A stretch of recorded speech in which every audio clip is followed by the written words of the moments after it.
আমি সবজি কাটছি, বাবা বসে বসে দেখছি। এই মোহনা অঞ্চল বন্দর ও জলপথ পরিবহনে বেশ উন্নত। আম দেখে কিনতে হবে। ওই 20 টাকা দাম, 20 টাকার মতো হিমসাগর গাছে কিনলে ওই আমার বউ কিনেছে 30 টাকা দিয়ে, আমে অর্ধেক পোকা।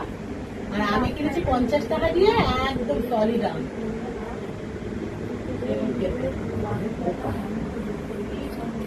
সবজিটা কেটে রাখলে কাজটা সুবিধা হবে সকালে। আমি সবজি কাটছি, বাবা বসে বসে দেখছি। কাজ করে।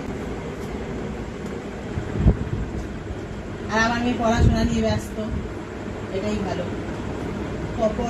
বেশি বেশি করে যত পড়াশোনা করবে, তুমি পাশে থাকলে আরো ভালো লাগতো, কোনো বাধা নয়, শুধু যে তোমাকে চাই।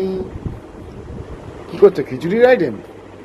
না, পটল চিংড়ি, উড়ে বাবা, চিচিঙ্গা চিংড়ি, উড়ে বাবা। কালকে চিংড়ির মেলা আর উচ্ছে আলু ভাজা। চিংড়ি মাছ জানো তো, জলের পোকা কি স্বাদ হয় আমি জানি না। জলের পোকাই আমি ভালো। চিংড়ি মাছের মালাইকারি করবে, তাহলে তো স্বাদ হবে।